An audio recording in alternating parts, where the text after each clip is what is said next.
Last class जो पढ़ाए थे वो एप्लीकेशन ऑफ डायमेंशन पढ़ा रहे थे। एक एप्लीकेशन पढ़ाए थे डेरिवेशन ऑफ फार्मूला, दूसरा पढ़ाए थे to check the correctness of equation. आज तीसरा एप्लीकेशन पढ़ा रहे हैं, नाम है इसका कन्वर्जन ऑफ यूनिट्स। ये कहता है method of dimension is used to establish the relation between different system of unit. जो अलग अलग सिस्टम ऑफ यूनिट है उसके बीच में रिलेशन एस्टैब्लिश करने के लिए हम लोग डायमेंशन का इस्तेमाल करते हैं। अभी आप ये नहीं जानते हैं कि क्या है डिफरेंट सिस्टम ऑफ यूनिट, तो आइए उसको समझ लेते हैं। जैसे अलग अलग कंट्री में लोग मेजरमेंट के लिए अलग अलग टर्म इस्तेमाल करता था। जैसे फ्रांस में लोग लेंथ मेजर करने के लिए सेंटीमीटर, मास मेजर करने के लिए ग्राम और टाइम को मेजर करने के लिए सेकंड इस्तेमाल करता था। तो एक फ्रेंच सिस्टम है जिसको हम लोग बोलते हैं सीजीएस सिस्टम, जिसका मतलब ये है कि लेंथ को मेजर करने के लिए सेंटीमीटर, मास को मेजर करने के लिए ग्राम और टाइम को मेजर करने के लिए सेकंड इस्तेमाल होता है। वैसे ही इंग्लैंड का ब्रिटिश लोग एफपीएस सिस्टम इस्तेमाल करता था, मीन्स के लेंथ को मेजर करने के लिए फुट, मास को मेजर करने के लिए पाउंड और टाइम को मेजर करने के लिए सेकंड इस्तेमाल करता था। बाद में एक सिस्टम एमकेएस भी आया, जिसका मीनिंग होता है कि लेंथ को मेजर करने के लिए मीटर, मास को मेजर करने के लिए किलोग्राम और टाइम को मेजर करने के लिए सेकंड। अब अलग अलग कंट्री में यदि लोग अलग अलग यूनिट इस्तेमाल करेंगे तो कुछ प्रॉब्लम्स आएगा। जैसे भारत में भी कुछ लोग एक सिस्टम इस्तेमाल करता था। जैसे हमारे यहाँ जैसे घर बनता है, गांव में घर बनता था तो उसके लिए हाथ इस्तेमाल होता था। हाथ का ये मतलब होता है कि एक हाथ का एक स्टिक कटता था और घर जो है वो ऐसे ही 22 हाथ लंबा घर या 14 हाथ लंबा घर बनता था। तो अलग अलग कंट्री का अलग अलग सिस्टम था। एक देश से दूसरे देश में जाने पे इसको समझने का प्रॉब्लम था। एक बुक को एक देश का आदमी लिख दिया तो अन्य लोग पढ़ेगा तो उसको भी समझने का प्रॉब्लम था। तो लोग ऐसा फील किया कि एक ऐसा सिस्टम बनाया जाए जो पूरे वर्ल्ड वाइड वैलिड हो, पूरे दुनिया में एक जैसा लागू हो। तो इसको हम लोग बोलते हैं इंटरनेशनल सिस्टम ऑफ यूनिट। तो ये हो गया तुम्हारा एसआई सिस्टम। तो यही सब को हम लोग बोलते हैं system of units. CGS system मतलब कि फ्रांस का लोग इसको इस्तेमाल करता था, लेंथ के लिए सेंटीमीटर, मास के लिए ग्राम और टाइम के लिए सेकंड। एफपीएस ब्रिटिश लोग लेंथ के लिए फुट, मास के लिए पाउंड और टाइम के लिए सेकंड। एमकेएस भी फ्रांस का लोग ही इस्तेमाल करता था, लेंथ के लिए मीटर, मास के लिए किलोग्राम और टाइम के लिए सेकंड। क्योंकि अलग अलग कंट्री का अलग अलग यूनिट था, कन्वर्जन का प्रॉब्लम था, इसको दूर करने के लिए एक सिस्टम बनाया गया जिसको हम लोग इंटरनेशनल सिस्टम ऑफ यूनिट बोलते हैं। इसका एक्सेप्टेंस पूरे वर्ल्ड में है, ठीक है। तो ये सब कहलाता है आपका सिस्टम ऑफ यूनिट। अब मान लो कि कोई वैल्यू जो है वो सीजीएस सिस्टम में दिया हुआ है, हम उसको एसआई में कैसे कन्वर्ट करेंगे, या एफपीएस में दिया हुआ है तो हम उसको एसआई में कैसे कन्वर्ट करेंगे। जैसे तुम लोग 9th-10th में पढ़ा होगा कि 1 न्यूटन बराबर 10⁵ टाइम होता है, ऐसा सुना होगा। न्यूटन जो है वो एसआई सिस्टम है और डाइन जो है वो सीजीएस है। न्यूटन फोर्स का एसआई यूनिट है और डाइन जो है वो भी फोर्स का सीजीएस यूनिट है। तो कोई सवाल उठाएगा कि ये आया कैसे, तो हम लोग डायमेंशन के हेल्प से ये फार्मूला डिराइव कर सकते हैं। जैसे एसआई सिस्टम में तुम जानते हो जी का वैल्यू 9.8 मीटर पर सेकेंड स्क्वायर होता है, लेकिन इसी का वैल्यू एफपीएस सिस्टम में 32 फीट पर सेकेंड स्क्वायर होता है। तो यदि कोई ये चाहेगा कि एसआई सिस्टम में और एफपीएस सिस्टम में रिलेशन कैसे आएगा, ये फार्मूला डिराइव कैसे करेंगे, तो इसके लिए हम लोग डायमेंशन का यूज करेंगे। यहाँ पे डायमेंशन हम लोग को सपोर्ट करेगा, डायमेंशन की सहायता से ऐसा कर सकते हैं। अब सवाल उठता है वो कैसे होगा, तो हम लोग उसकी ओर बढ़ते हैं, कैसे ये रिजल्ट आएगा।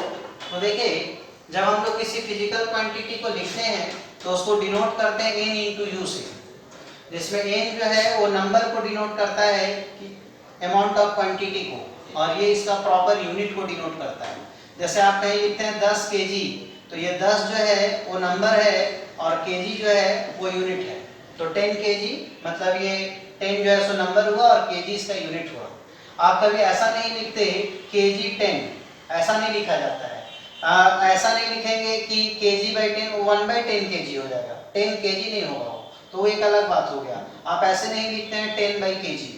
तो जब हम लोग किसी फिजिकल क्वांटिटी को डिनोट करते हैं तो पहले उसका नंबर लिखते हैं कि हाउ मेनी टाइम्स उसका वैल्यू है, और सेकंड थिंग कि उसका हम लोग यूनिट बैठाते हैं। तो किसी फिजिकल क्वांटिटी को डिनोट करने का ये तरीका है n इंटू यू। अब आइए इसी को हम थोड़ा और आगे बढ़ाएं। जैसे मान लो कि हम किसी लेंथ को लिखते हैं 3 मीटर, तो हम चाहें तो इसको 300 सेंटीमीटर लिख सकते हैं। हम लोग इसको कन्वर्ट करके 3000 मिलीमीटर भी लिख सकते हैं।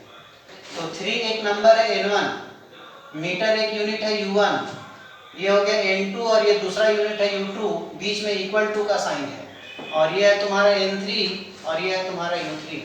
तो आप देख रहे हैं कि n into you, n1 u1 बराबर n2 u2 बराबर n3 u3। तो हम लोग ऐसा बोलते हैं कि n इंटू यू का वैल्यू कांस्टेंट है। ये मैथमेटिक्स है, प्रोपोर्शनलिटी का नियम है ये। तो हम लोग ऐसा कहेंगे कि n इंटू यू बराबर जो है वो कांस्टेंट हो गया। तो n इंटू यू बराबर k, तो आप लिख सकते हैं n बराबर k बाई यू, या आप लिख सकते हैं n inversely proportional to u। Means कि यदि यूनिट बड़ा होगा तो नंबर छोटा होगा, और यदि यूनिट छोटा होगा तो नंबर बड़ा होगा। आप यहाँ देख सकते हैं मीटर बड़ा है सेंटीमीटर के रिस्पेक्ट में, तो मीटर और सेंटीमीटर में मीटर बड़ा यूनिट है, तो यहाँ का नंबर छोटा है और यहाँ का नंबर बड़ा है। तो एक बड़ा होगा तो दूसरा छोटा होगा, नंबर में और यूनिट में एक बड़ा होगा, तो यदि नंबर बड़ा होगा तो उसका यूनिट छोटा होगा, एंड वाइस वर्सा। तो हम लोग ऐसा कहते हैं n इंटू यू कॉन्स्टेंट, यहाँ से लिख सकते हैं n inversely proportional to u। ये अपने आप में एक ऑब्जेक्टिव है, लेकिन अभी चूंकि हम लोग कन्वर्जन में जा रहे हैं, तो देखिए n1 u1 बराबर n2 u2, यहाँ से हम n2 लिखेंगे n1 u1 divided by u2। n1 रहने दीजिए, u1 को लिखा जाता है m1 l1 t1 a b c, और u2 को लिखा जाता है m2 l2 t2, यहाँ a b c। तो ये बन जाएगा n1 m1 by m2 का whole power a, l1 by l2 का होल पावर b, और t1 by t2 का होल पावर c। ये वो फार्मूला है जिसकी सहायता से हम लोग कन्वर्ट करते हैं। आपको ये फार्मूला याद रखना है, m1 by m2 का power a, l1 by l2 का पावर b, और t1 by t2 का पावर c। एक सिस्टम के यूनिट, एक सिस्टम के वैल्यू को दूसरे सिस्टम में कन्वर्ट करने के लिए हम लोग ये फार्मूला इस्तेमाल करते हैं। अब थोड़ा इसमें ये समझना है कि कौन सा टर्म किसको रिप्रेजेंट कर रहा है। जैसे मान लो हम कुछ देर पहले बोले कि 1 newton 10 to the power 5 time के बराबर होता है, ऐसा। तो न्यूटन मतलब होता है फोर्स का यूनिट है वो, और फोर्स का यूनिट है तो आप इसको लिखेंगे mlt-2। mlt का पावर को abc बोलते हैं, तो यहाँ mlt का जो पावर होगा वो abc हो जाएगा। इस एग्जांपल के लिए a 1 होगा, b भी 1 होगा, और c का वैल्यू -2 होगा। हम लोग ये निकालना चाहते हैं कि 1 न्यूटन कितना के बराबर होगा, तो ये 1 न्यूटन यही नंबर है, तो यही वैल्यू n1 कहलाएगा। ये जो वैल्यू आया है इसी को हम लोग n2 बोलेंगे, और ये हमेशा हम लोग को अननोन रहेगा, ये वैल्यू हम लोग कैलकुलेट किया करेंगे। तो n2 हम लोग को कैलकुलेट करना रहेगा। तो n1 क्या होता है वो आप समझ गए, n2 जिस अमाउंट को कन्वर्ट करना वो n1, जितना कन्वर्ट करके आएगा वो n2 है, mlt का पावर abc है। अब बचता है m1 l1 t1 m2 l2 t2, ये क्या होता है। तो जितना भी सिस्टम ऑफ यूनिट है हम लोग कहते हैं कि एक उसका स्टैंडर्ड वैल्यू होता है। जैसे SI सिस्टम है, तो SI सिस्टम का एक स्टैंडर्ड वैल्यू होता है, वो ये है कि इसका मास 1 kg होता है, लेंथ 1 मीटर होता है, और टाइम जो है सो 1 सेकेंड होता है।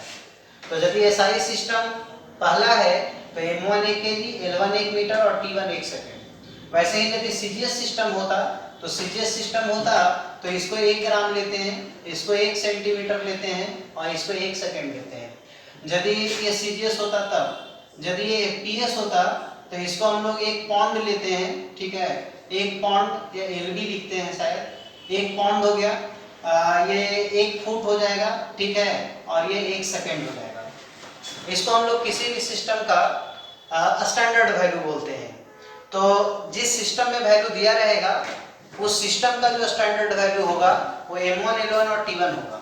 जिस सिस्टम में कन्वर्ट करना होगा उस सिस्टम का जो स्टैंडर्ड वैल्यू होगा वो m2 l2 और t2 कहलाता है। जिस सिस्टम में दिया रहेगा उस सिस्टम के स्टैंडर्ड वैल्यू को m1 l1 t1 बोलते हैं। जिस सिस्टम में कैलकुलेट करना होगा उस सिस्टम के स्टैंडर्ड वैल्यू को m2 l2 t2 बोलते हैं।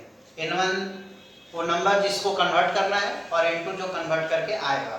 इसको समझने के लिए हम लोग एक एग्जाम्पल लेंगे, 2-3 एग्जाम्पल लेते हैं ताकि बात को समझ सकें।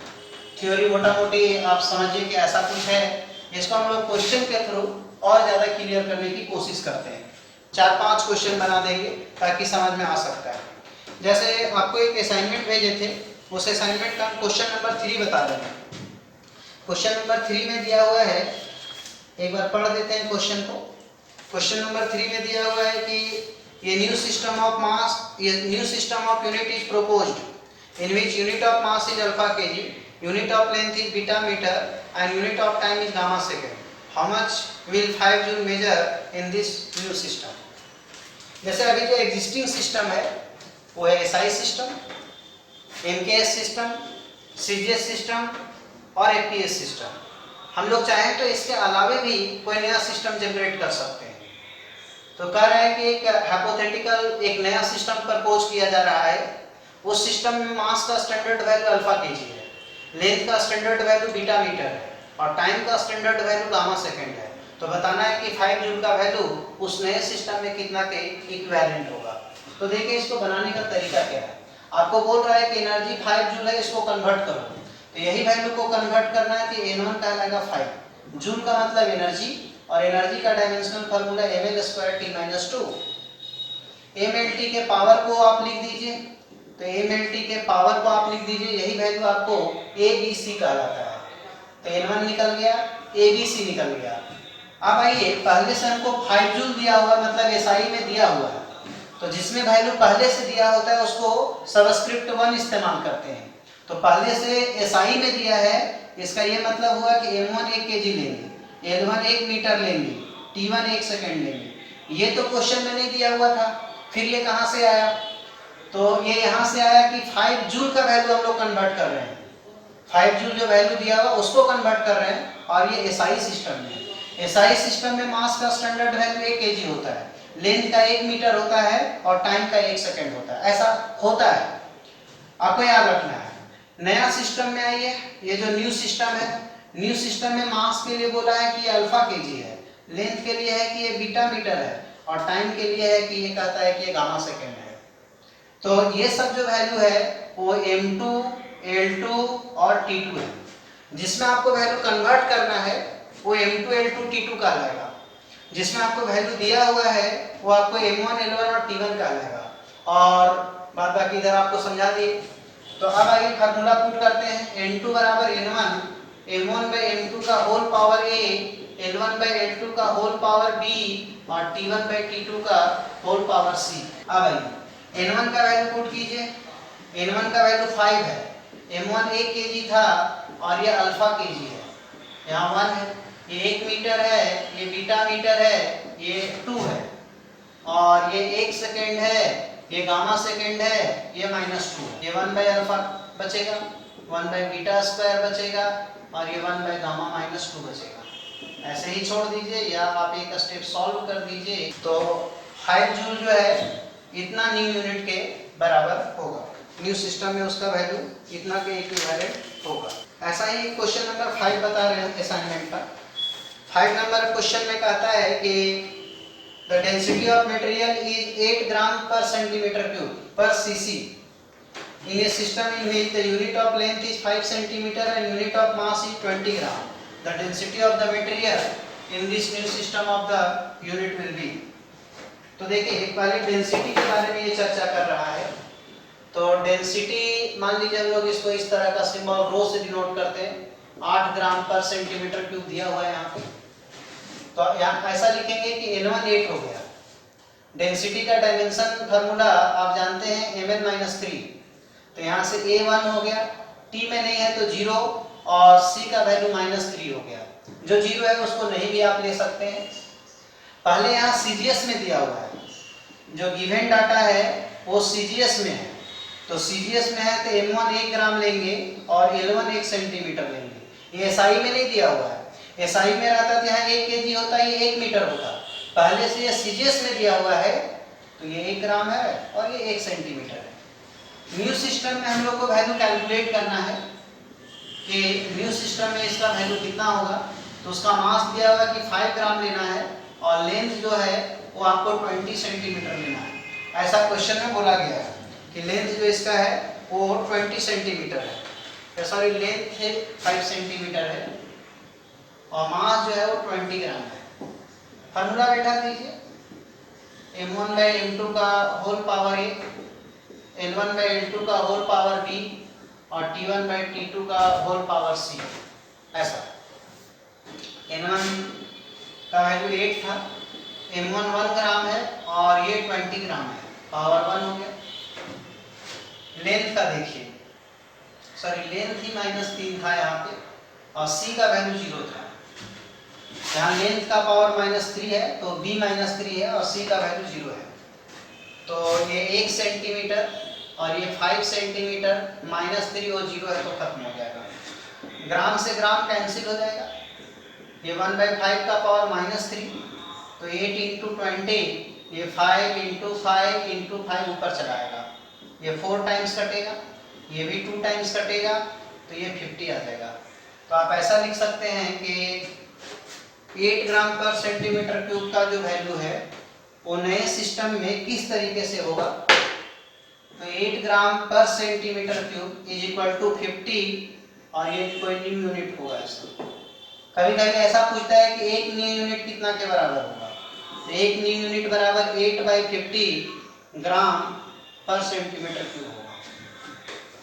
कंप्लीट ऐसे लिखते हैं, एक न्यू यूनिट के ऐसा ही question number 6, specific heat of hydrogen at constant pressure Cp कोई टर्म है, ये दिया है 29 जूल पर मोल पर केल्विन, ये मोल और फिर केल्विन में दिया हुआ है। एक तो Cp का डायमेंशन निकालना है, तो Cp का डायमेंशन निकालिएगा तो जूल का होता है ml²T-2, मोल का मोल ही होगा और केल्विन का K, तो ये ml²T-2 kelvin inverse mole inverse, ये Cp का डायमेंशन हो गया।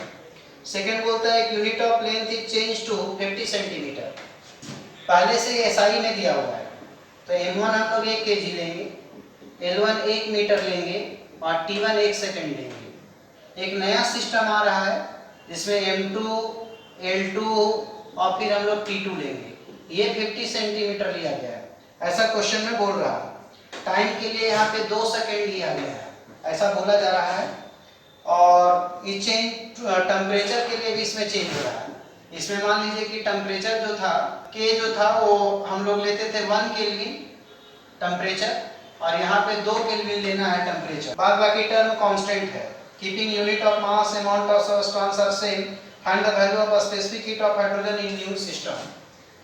तो यहाँ पे जब हम लोग फार्मूला बैठाएंगे N2 बराबर N1, m1/m2 का पावर a, l1/l2 का पावर b, t1/t2 का पावर c, एक मोल भी बैठा देते हैं, मोल 1 डिवाइडेड बाय मोल 2 का पावर d और एक टेम्परेचर का बैठा देते हैं, केल्विन 1/केल्विन 2 का पावर e मान लो। क्वेश्चन में मास का दोनों जगह सेम बोला, unit of mass and amount of substance are same, ये और ये सेम है तो कट जाएगा, तो ये बचेगा n1, l1/l2 का पावर b, t1/t2 का पावर c और k1/k2 का पावर e। ऐसा पहले से 29 दिया हुआ था तो ये 29 हो गया, ये 1 मीटर होता है, ये 50 सेंटीमीटर दिया हुआ है और लेंथ का पावर 2 था इसमें ml²T-2, T1 1 सेकेंड और ये 2 सेकेंड और ये -2 और केल्विन में आइए, यहाँ पे 1 केल्विन था, ये 2 केल्विन है और ये पावर -1 था। हम लोग जो इसका डायमेंशन लिखे थे उसमें इसका पावर -1 था, तो ये 29। अब देखिए इसको काटना पड़ता है तो यूनिट चेंज कर देंगे, 100 सेंटीमीटर बाई 50 सेंटीमीटर का पावर 2, सेकेंड से सेकेंड कट जाएगा तो 1/2 का पावर -2 और ये 1/2 का पावर -1, तो ये हो गया 29। ये 2 बचेगा, स्क्वायर करेंगे तो 4, इसमें तो 1/2 ये भी 4 हो जाएगा और ये 2 बचेगा। अब इसको सॉल्व कर दीजिए, या 2-3 क्वेश्चन बता दिए आप, ऐसे ही इसमें ये तरीका है इसको चेंज करने का, और भी इसमें क्वेश्चंस दिया हुआ है। आगे एक थ्योरी इसमें नोट्स में दिया हुआ है, मेजरिंग प्रोसेस। तो मेजरिंग प्रोसेस में बताया कि जब हम लोग किसी फिजिकल क्वांटिटी को मेजर करते हैं तो इसको n × u से डिनोट करते हैं, जिसमें n और u का मीनिंग आपको समझा दिए थे, वो टर्म वहाँ समझाया गया है। आगे कुछ बेसिक बात है, फिजिकल यूनिट, एक टर्म में लिखा है फिजिकल यूनिट या फिजिकल क्वांटिटी। कोई भी ऐसा टर्म जिसका इस्तेमाल फिजिक्स में किसी लॉ को डिस्कस करने के लिए किया जाता है, उसको हम लोग फिजिकल क्वांटिटी बोलते हैं। फिजिकल क्वांटिटी दो टाइप का होता है। एक होता है आपका फिजिकल क्वांटिटी भी दो टाइप का है, एक होता है आपका फंडामेंटल फिजिकल क्वांटिटी और दूसरा जो है वो होता है डिराइव्ड फिजिकल क्वांटिटी। ऐसा तो फिजिकल यूनिट्स में जैसे the standard amount of physical quantity, या ये सब हम छोड़ देते हैं, ये सब का यहाँ 11th में कोई इंपॉर्टेंस नहीं है। क्राइटेरिया फॉर स्टैंडर्ड यूनिट्स, क्या क्या क्राइटेरिया होना चाहिए स्टैंडर्ड यूनिट्स के लिए। जैसे पहला है कि स्टेबिलिटी विद टाइम। बहुत सारा यूनिट जो होता है वो समय के साथ बदल जाता है, बहुत सारा चीज़ का वैल्यू हो सकता है टाइम टू टाइम चेंज हो जाए, तो ऐसा टर्म को हम लोग यूनिट के लिए इस्तेमाल नहीं करेंगे। उसका वैल्यू जो है वो समय के साथ चेंज नहीं होना चाहिए। The standard should not very with time. Reproducibility, जो हम यूनिट बनाए वो ऐसा होना चाहिए कि किसी कारणवश वो नष्ट हो गया, खराब हो गया, खत्म हो गया, तो हम दोबारा उसको जनरेट कर सकें, उसका रिप्रोड्यूसिबिलिटी हो, पॉसिबिलिटी हो। एक्सेप्टेबिलिटी, एक्सेप्टेबिलिटी होना चाहिए उसका, कि सारा लोग उसको स्वीकार करें। जैसे एपीएस है, फूड पॉन्ड सिस्टम है, तो बहुत लोग उसको स्वीकार नहीं करता। यदि मान लो बुक वगैरह में जैसे हम लोग लिखते हैं, देखते हैं एसआई सिस्टम है, तो या मान लो कि हम लोग का गांव में जो है वो लेंथ मेजर करने के लिए बीता इस्तेमाल होता है, हाथ इस्तेमाल होता है, तो इसको पूरे दुनिया में स्वीकार नहीं किया गया, तो ऐसा नहीं होना चाहिए। तो उसको एक्सेप्टेबिलिटी होना चाहिए। एक्सेसिबिलिटी मतलब वो बाजार में इजीली उपलब्ध भी हो, ऐसा होना चाहिए। ऐसा नहीं कि हम यूनिट तो बना दिए लेकिन मार्केट में वो जल्दी मिलता ही नहीं हो या बहुत महंगा हो। प्रिसाइजन मतलब वो ज़्यादा एक्यूरेट रीडिंग देना चाहिए। बहुत बार ऐसा होता है कि कोई डिवाइस लगाया जाता है लेकिन उसमें एरर आ जाता है, तो आपको बहुत सही रीडिंग नहीं देगा तो परेशानी होता है, तो बहुत एक्यूरेट होना चाहिए। इट शुड बी इनडिस्ट्रक्टिबल, ऐसा हो कि वो जल्दी नष्ट ना होने वाला हो। जल्दी नष्ट हो जाएगा तो आपको बार बार पैसा लगा के खरीदना पड़ेगा, तो थोड़ा दिक्कत है। It should be convenient size, इसका साइज बहुत बड़ा नहीं होना चाहिए, इसका साइज बहुत छोटा नहीं होना चाहिए। बहुत बड़ा में भी कहीं ले जाने में दिक्कत होगा या मेजर करने टाइम दिक्कत होगा, और बहुत छोटा होगा तब भी दिक्कत होगा। It should be well defined, इसका ऐसा डेफिनेशन हो जो सबको समझता हो, बहुत कॉम्प्लिकेटेड नहीं होना चाहिए। ये आगे फंडामेंटल एंड डिराइव्ड यूनिट है कि एक एसआई सिस्टम में दो तरह का फिजिकल क्वांटिटी है, एक फंडामेंटल है, एक डिराइव्ड है। फंडामेंटल उसको बोलते हैं जो दूसरे पे डिपेंड नहीं करता है। एसआई सिस्टम में 7 फंडामेंटल है और 2 सप्लीमेंट्री है। और डिराइव्ड उसको बोलते हैं जो फंडामेंटल पे डिपेंड करता है, जो दूसरों पे डिपेंड करता है। जैसे लेंथ हो गया, मास हो गया, टाइम हो गया, ये सब फंडामेंटल में आता है। मास, लेंथ, टाइम, ये सब फंडामेंटल में आता है। लेकिन स्पीड हो गया तो आप लिखते हैं मीटर बाय सेकेंड। यदि मीटर का यूनिट चेंज कर दें, स्टैंडर्ड चेंज कर दें, इसको चेंज कर दें, तो ये भी चेंज हो जाएगा।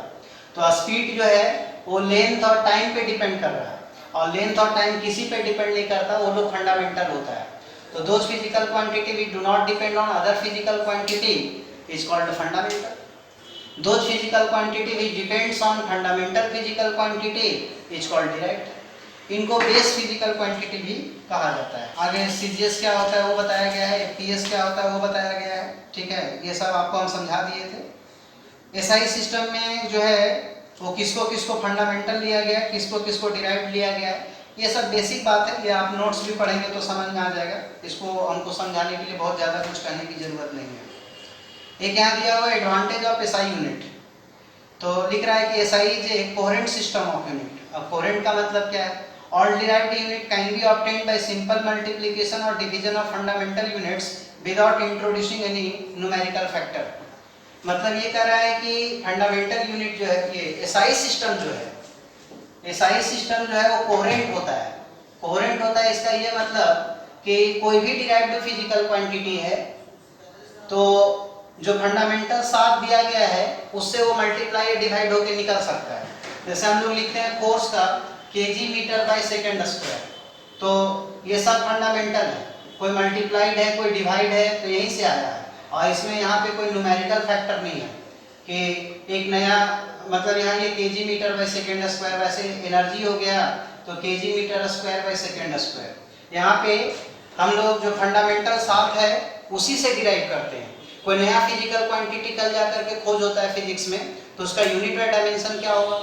तो एसआई सिस्टम कहता है कि हम लोग जो 7 फंडामेंटल पढ़े हैं, जो 2 डिराइव्ड पढ़े हैं, उसी को मल्टीप्लाई डिवाइड करके लेना पड़ेगा। कोई नया फिजिकल क्वांटिटी इंट्रोड्यूस होगा तो उसके लिए कोई नया यूनिट नहीं रखा जाएगा। जो एग्जिस्टिंग 7 फंडामेंटल है उसी में से किसी तरीके से एडजस्ट करना पड़ेगा।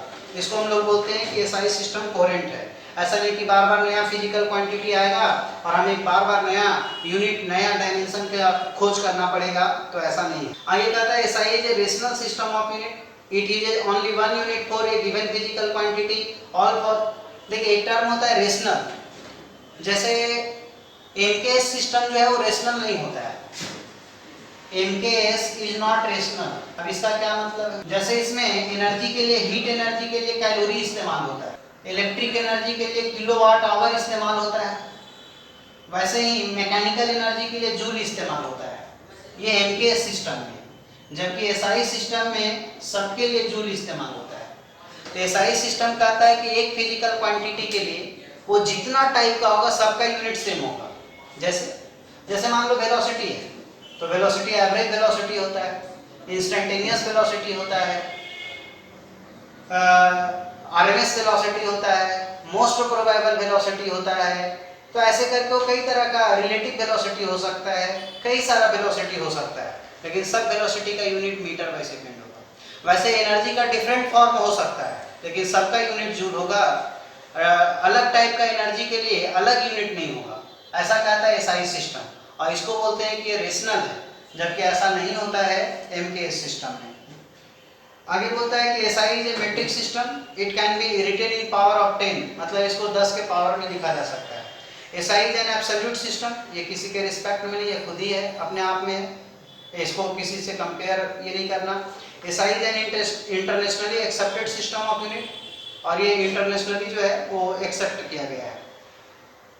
आगे पूछा है कि rules for writing SI unit in symbolic form, symbol के फॉर्म में कैसे लिखते हैं? Small letter are used for symbol of units, unit of जैसे सेकंड के लिए तो हम लोग स्मॉल एस यूज करते हैं। वेलोसिटी मीटर बाय सेकंड, तो देखिए यहाँ पे स्मॉल लेटर इस्तेमाल करते हैं, तो इसमें स्मॉल लेटर यूज होता है। नेक्स्ट कहता है कि symbols are not followed by full stops, इसमें फुल स्टॉप नहीं देते, यहाँ पे फुल स्टॉप फिर इसको ऐसे नहीं लिखते हैं, केजी और मीटर के बीच में फुल स्टॉप नहीं देते हैं।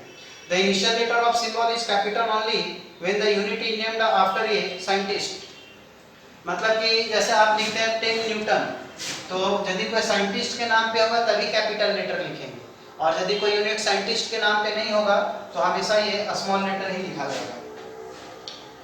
आगे कहता है the full name of unit always begins with a small letter even if it has been named after a scientist. जैसे हम लिखते हैं 10 न्यूटन, तो आप यदि ऐसे लिखते हैं तो ये गलत है, बल्कि आपको ऐसे लिखना होगा 10 न्यूटन ऐसा। जब पूरा नाम लिखेंगे किसी साइंटिस्ट का भी तो फर्स्ट लेटर स्मॉल होता है, लेकिन जब किसी साइंटिस्ट का नाम का एक वर्ड इस्तेमाल करेंगे तो एक वर्ड कैपिटल होगा, और पूरा नाम इस्तेमाल करेंगे तो भी पहला वर्ड स्मॉल लेटर में लिखा जाता है। Symbol do not take plural form, ये प्लूरल फॉर्म नहीं होता, अंग्रेजी में समझते हैं, ठीक है। तो ये था आपका यूनिट एंड डायमेंशन से रिलेटेड। अगला दिन हम आपको पढ़ाएंगे सिग्निफिकेंट फिगर, एरर, ये सब, ठीक है। तो डायमेंशन का टॉपिक समाप्त हो गया, इसमें जितना भी शामिल था, ठीक है। Thank you.